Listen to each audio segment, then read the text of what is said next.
I'm John Oakes, Mother Deborah's husband. Someday we'll meet in person.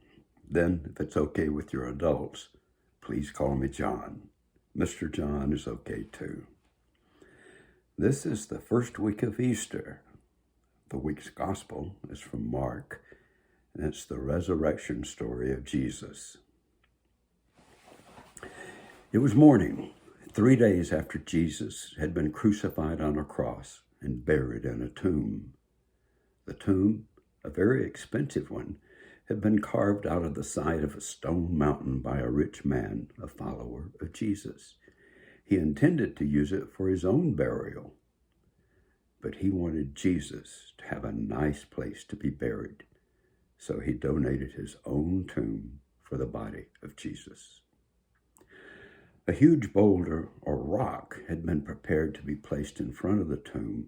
It was so huge that it took enormous effort to move it. After Jesus' body had been taken down from the cross, it was carefully prepared for burial, wrapped in a linen cloth, and placed in the tomb.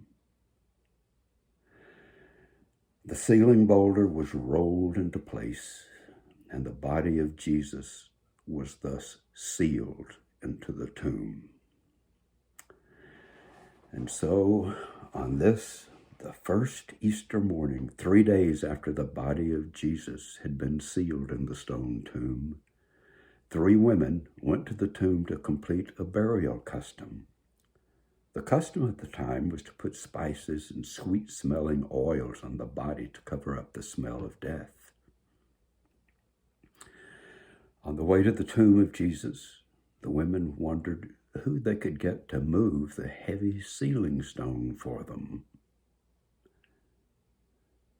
When they were within sight of the tomb, to their horror, they saw that the massive sealing stone had been rolled to the side. They ran the rest of the way to the tomb and found that Jesus was gone. Only the linen used for wrapping the body remained. Sitting on a stone at the entrance to the tomb, there was a young man dressed in white. He said to the women, "Do not be upset. You're looking for Jesus of Nazareth, who was crucified. He has been raised. He is not here. Go tell his disciples and Peter that he is going ahead of them to Galilee. There you will see him just as he told you." They were terrified and amazed at the same time. So the women fled from the tomb, and they said nothing to anyone, for they were afraid.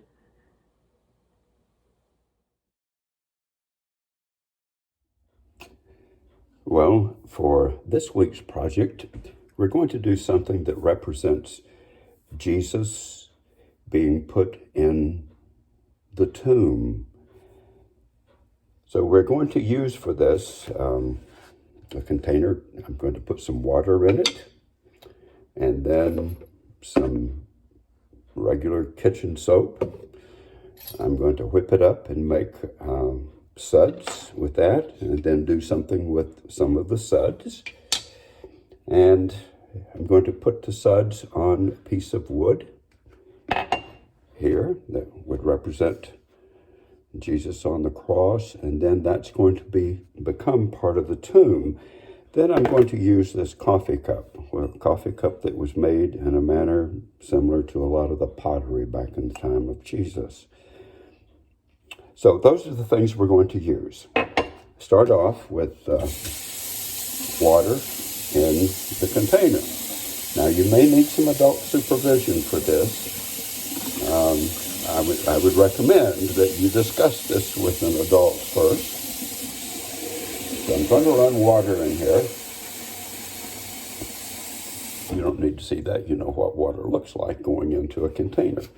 Then I put in some of the soap. And I want to make quite a bit of suds, so I'm going to put in a little bit more soap in there than what I would normally put for that size of container. Then I'm going to whip it up. And I'm going to get it out of sight here for a minute so I can whip it better.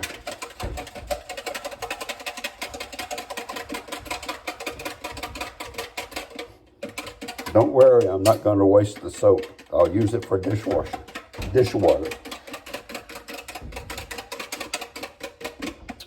All right, so I have a lot of suds here, see? Then I'm going to be very careful and dip off a bunch of the suds without getting water in it, because I don't want the water, I just want the suds. And I'll pile it up there. It doesn't pile very well. It doesn't come off of my spatula very well. I'll get a little more. Again, without getting water. Now I'm going to put my soapy suds aside and help get that off. There we have the pile of suds. The white suds representing the body of Jesus being put into what is about to become the tomb. And there we go. We place that over the suds and just leave it alone. Don't look at it until tomorrow morning and see what happens.